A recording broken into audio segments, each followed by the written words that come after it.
Welcome back to another episode of An Interview with an OM. I'm your host, Alicia Bunce, and today we're talking with Samantha Davis from the Wichita Symphony. So my name is Samantha Davis Shade. I'm the operations manager for the Wichita Symphony. So I've been here at the Symphony. This is my 5th season that we're in the middle of. My first season, I actually started with box office and was the patron services manager. And then the last 4 seasons have been as operations manager and taking over there. So I started my musical journey in piano lessons in like 3rd and 4th grade, choir 4th and 5th. Then we had to pick between band and choir in my school. So I picked band and started playing the horn and did that all the way through undergrad and master's degree. So I have a bachelor's and a master's in horn performance. And then I have a bachelor's in arts administration and a master's in arts management and live entertainment, or arts presenting and live entertainment management, the world's longest title. So I was at the University of Kentucky for my undergrad and then University of Miami for my master's degree, and then moved here to Kansas and started my job with Wichita Symphony. Oh, that's incredible. So pre-COVID, what did a day-to-day schedule look like for you? Pre-COVID seems so long ago. I know. We did, our normal office hours were 8:30 to 5. So we are actually fortunate, unlike a lot of organizations, our offices are actually in the hall. So I work at Century 2, which Century 2 has the concert hall and a couple other different event spaces. But luckily, my office is literally at the very back of the audience. So I just hop out of my office and can run down the stairs and I'm at the stage, which is super convenient. And I've had many experiences where that was not the case, and it really causes you to think ahead. So if you can do that, if you can be in the hall, that's amazing. So 8:30 to 5, it was just pretty basic day-to-day, what you would assume. Lots of emails, phone calls, meetings here and there. A lot of my time was spent planning for things much farther in advance. So during concert weeks, that was usually the only time that I really thought a lot about the concert that was happening then, except for the months ahead, which was making sure we had the musicians hired, we had all the equipment hired. I've had to rent organs and literal concert organs. I drive a U-Haul to move percussion, lots of different things. But it was pretty basic. Yeah, you just, I guess my normal day-to-day, which can be different than others, but typical of a job where you're sitting there doing your business. Yeah. And how has that changed since COVID started?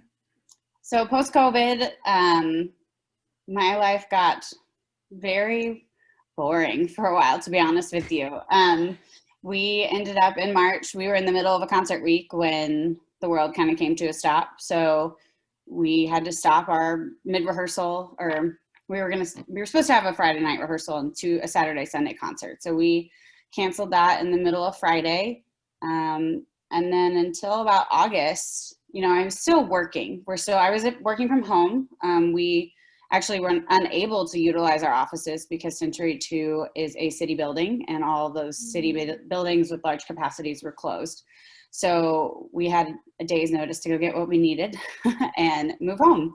So we have staff meetings every week, lots more emailing than normal just to do basic little things, FaceTime, Zoom calls occasionally. But for the most part, to start with, it's hard to be an operations manager when your main job is to have concerts when there are no concerts to have.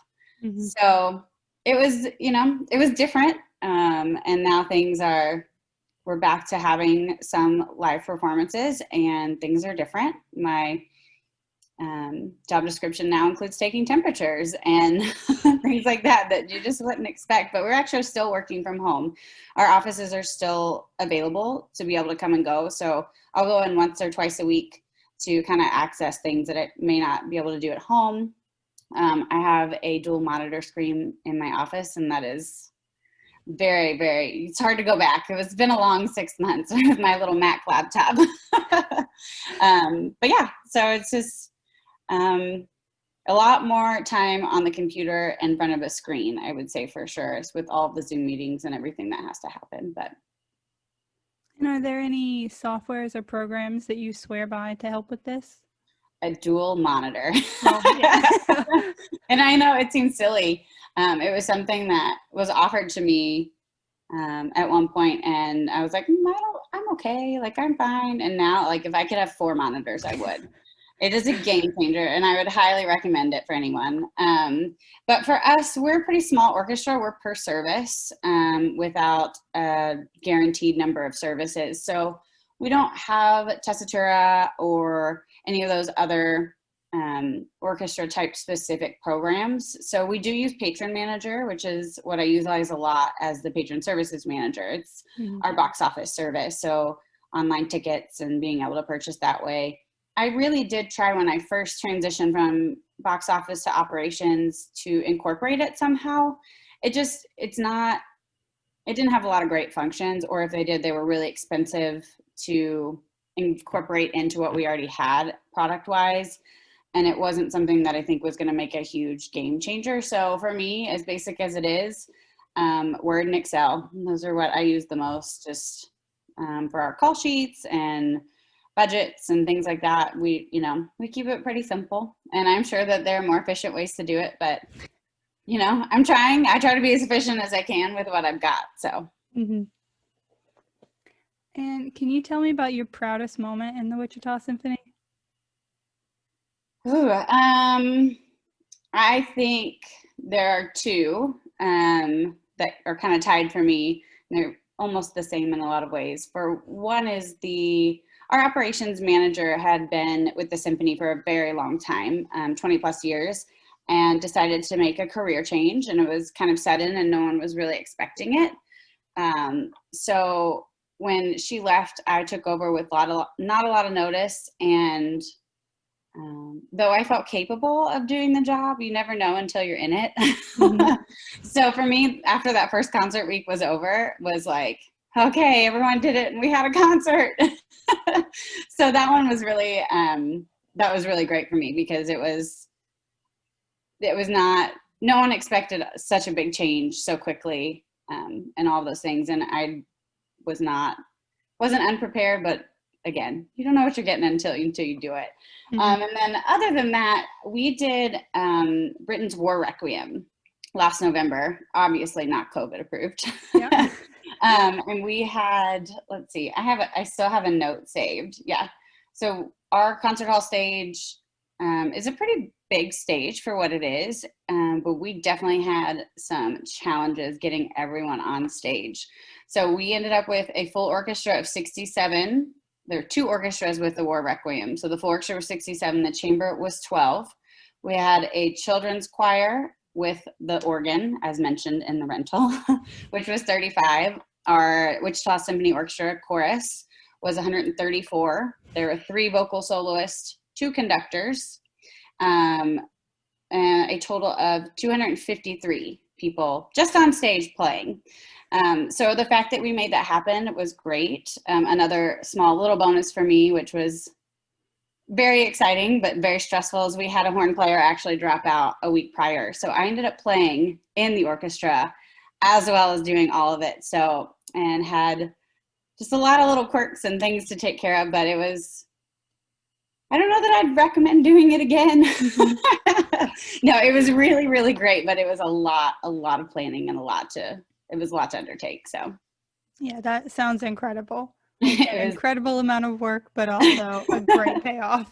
Yeah, it was really good. So, and then a lot less happy. Can you tell me about your biggest failure and what you learned from it? I don't mean to be that person, but I feel like my first concert. I don't know. I'm not saying I haven't had any failures, because we all have, and it just depends on your person and what you think is a failure in your opinion. So for me, I'm very self-critical.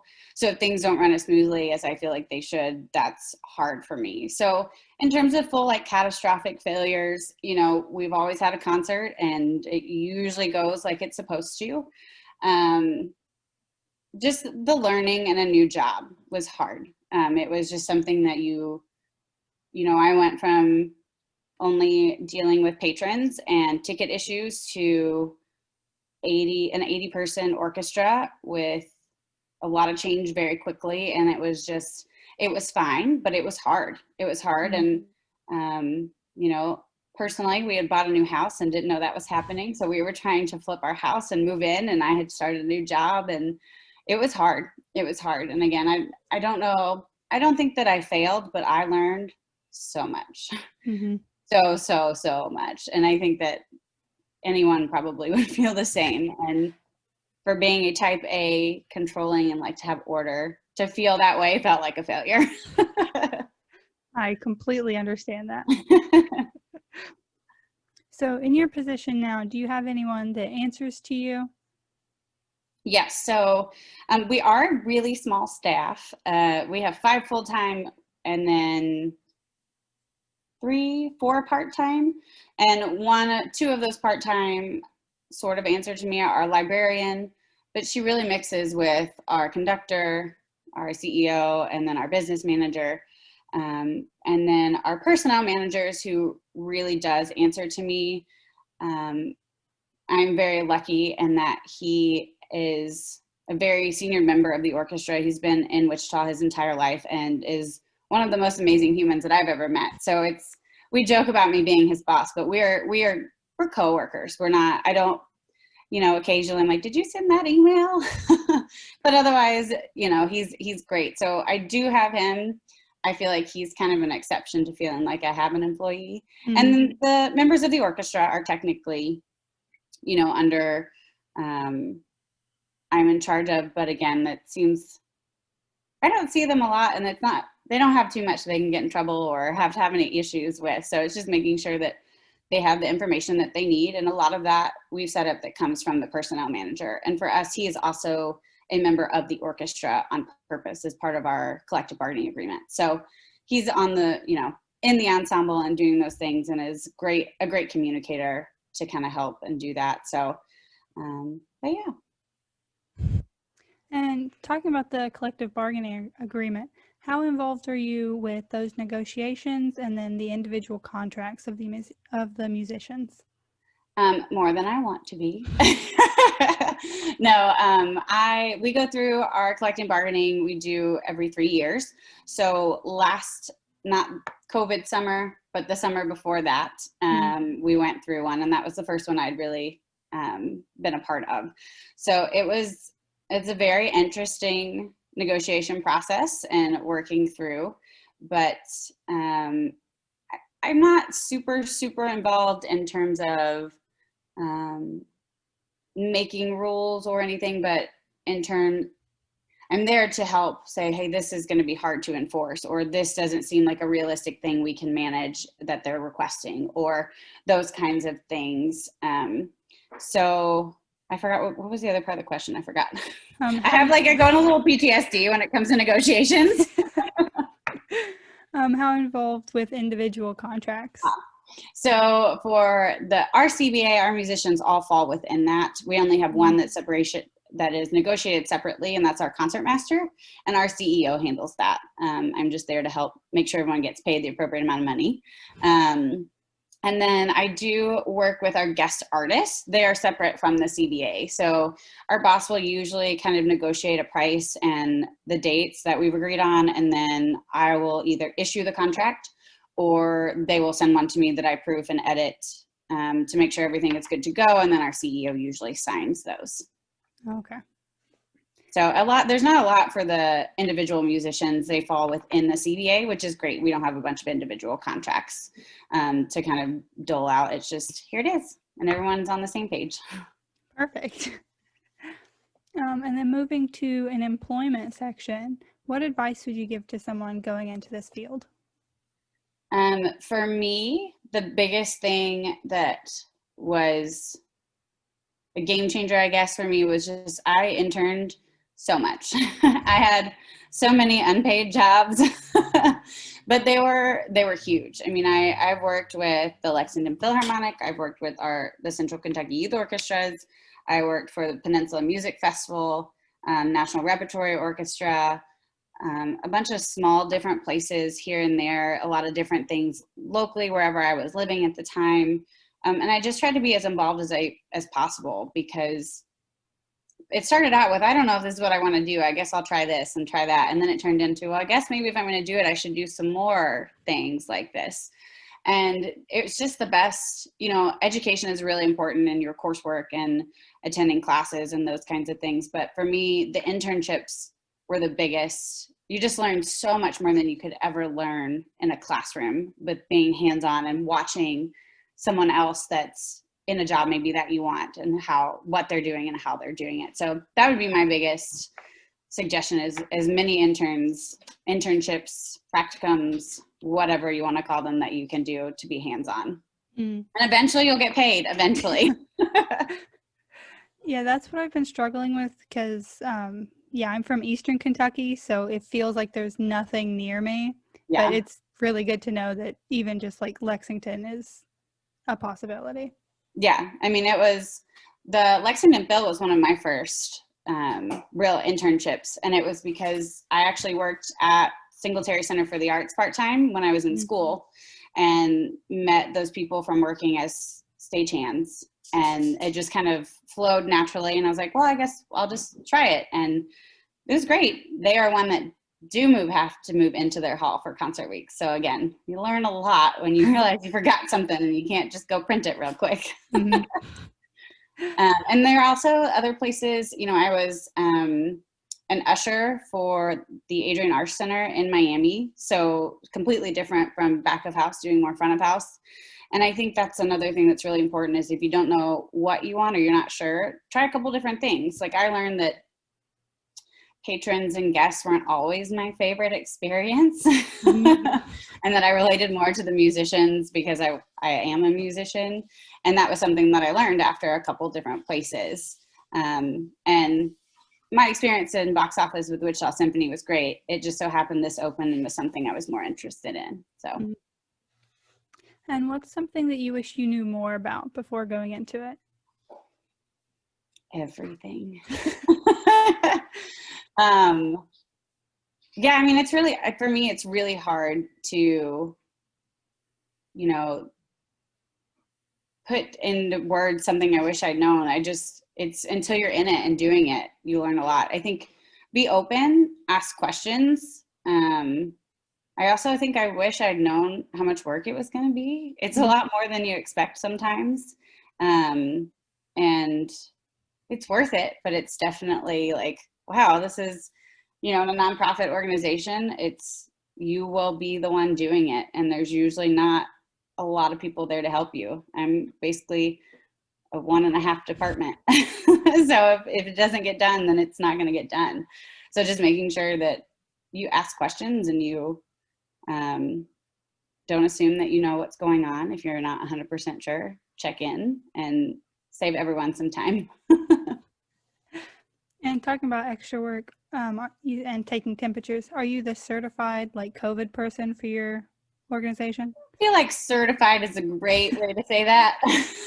But yes, my personnel manager and I will switch, but we're there to greet the musicians. When they arrive, we take their temperature, make sure everyone uses hand sanitizer, so at least that we know that they have done that, or if they're not comfortable, they wash their hands. And it's been a team effort in terms of policies and procedures. So we worked with our front of house staff at Century 2 that we hire to make sure that they were ready to go with a COVID plan similar to what would work for us. And the county and the city have mandates of what is expected, and those procedures have to be approved. So I was kind of the one that was gathering and creating the information, and then with the orchestra, the one kind of enforcing it, if you will. Okay. Not certified. Although I feel like everyone thinks they're certified. I feel like we all think we are at this point with how much news there is about it. It's been 8 months of this so far. Yeah. But so 2 more things. Okay. So as someone looking for a job, what's the process of employment at Wichita? For the Wichita Symphony specifically? For us, it is, well, when we have a job open. Since we don't have a lot of full-time staff, it's not super often that we have openings. So for us, it'll be posted for staff and the musicians. It'll be posted on our website, and usually there'll be a Facebook post or, something that announces that that position is open. I will say here in town for staff positions, it turns into not who you know, but word of mouth is kind of how those job descriptions open.